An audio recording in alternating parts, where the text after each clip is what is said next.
औज़ुबिल्लाहिमिनश्शैतानिर्रजीम बिस्मिल्लाहिर्रहमानिर्रहीम। अस्सलाम वालेकुम। आज आपके सामने हाजिर हुए हैं ये बताने के लिए कि अंकल ट्रंप ने एक ट्वीट किया अभी कि सबको मुबारक हो, सबके लिए खुशखबरी है कि अमन कायम हो गया है।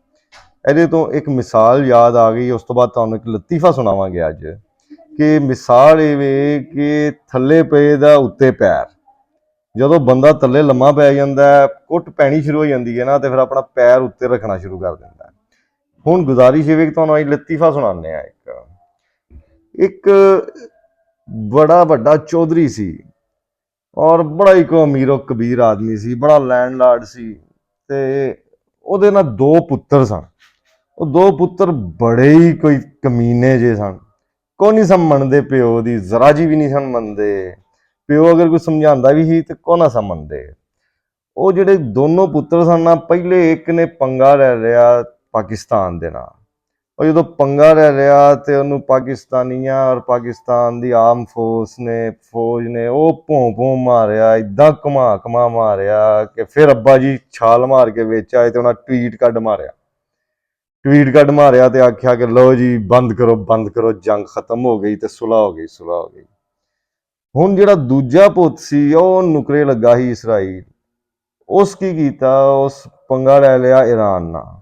ਉਹਨੇ ਜਦੋਂ ਪੰਗਾ ਲਿਆ ਉਹ ਜਨਾਬ ਬੜਾ ਉੱਥੋਂ ਨਿਕਲਿਆ, ਕਮੀਜ਼ਾਂ ਸ਼ਮੀਜ਼ਾਂ ਚਾਪ, ਬੜਾ ਡਾਂਗਾ ਸ਼ਾਂਗਾ ਚਾਪ, ਬੜਾ ਜਨਾਬ ਉਹਨੇ ਹਾਕਰੇ ਸ਼ਾਕਰੇ ਮਾਰੇ। ਆ ਕੇ ਪਹਿਲੇ ਹਾਕਰੇ ਸ਼ਾਕਰੇ ਮਾਰੇ ਤੇ ਕੋਨਾ ਗੁਜ਼ਾਰਾ ਹੋਇਆ। ਤੇ ਜਦੋਂ ਉਹਨੇ ਲੜਾਈ ਸ਼ੁਰੂ ਕੀਤੀ ਤੇ ਉਹਨੂੰ ਇਹ ਨਹੀਂ ਪਤਾ ਲੱਗਾ ਕਿ ਅੱਗੋਂ ਜਿਹੜੇ ਨੌਜਵਾਨ ਸਨ ਉਹਨਾਂ ਉਸ ਤੋਂ ਵੱਡੀਆਂ ਡਾਂਗਾ ਕੱਢ ਲਈਆਂ। ਹੁਣ ਇਦਾਂ ਡਾਂਗਾ ਭੋਂ ਮਾਰੀਆਂ, ਇਦਾਂ ਮਾਰੀਆਂ, ਇੰਨੀਆਂ ਕੁ ਮਾਰੀਆਂ ਕਿ ਉਹ ਆਪਣੇ ਸਲੂਕੇ ਉਹਨੇ ਜਨਾਬ ਆਪਣੀਆਂ ਸੁੱਥਣ ਛੁੱਟਣ ਹਰ ਸ਼ਾ ਉੱਥੇ ਹੀ ਲਾ ਕੇ ਤਾਂ ਭੱਜਿਆ ਵਾਪਸ ਆਪਣੇ ਪਿਓ ਕੋਲ। ਉਹਨੇ ਆਖਿਆ ਅੱਬਾ ਬਹੁਤ ਮਾਰਿਆ, ਹੁਣ ਕੁਝ ਕਰ। ਅੱਬੇ ਆਖਿਆ ਪਹਿਲੇ ਨਿੱਕੇ ਨੂੰ ਬਚਾਇਆ, ਉਹ ਬਾਜ਼ ਨਾ ਆਇਆ ਤੇ ਤੂੰ ਸਬਕ ਹੀ ਸਿੱਖ ਲੈਣਾ ਸੀ। ਤੈਨੂੰ ਵੀ ਸਮਝਾਇਆ, ਤੂੰ ਵੀ ਬਾਜ਼ ਨਾ ਆਇਆ, ਹੁਣ ਮੈਂ ਕੀ ਕਰਾਂ, ਜਾ ਭੁਗਤ ਉਹਨਾਂ ਨੂੰ। ਉਹ ਆਖੇ ਨਾ ਬਾਬਾ, ਉਹ ਤੇ ਬਹੁਤ ਡਾਢੇ, ਬਹੁਤ ਮਾਰਦੇ ਨੇ, ਬਾਜ਼ ਵੀ ਨਹੀਂ ਆਣ ਡੇ। ਹੁਣ ਹੋਇਆ ਇਹ ਕਿ ਫਿਰ ਪਿਓ ਆਖਿਆ ਕਿ ਹੁਣ ਤੇ ਕੁਝ ਕੱਖ ਬਚਾਈਏ। ਉਹ ਕੱਖ ਬਚਾਣ ਕਣ ਉਸ ਜਨਾਬ ਆਪ ਮੈਦਾਨ 'ਚ ਆਇਆ, ਬੜੀਆਂ ਬਾਵਾਂ ਛਾਵਾਂ ਟੰਗੀਆਂ, ਬੜੇ ਹਾਕਰੇ ਸ਼ਾਕਰੇ ਮਾਰੇ।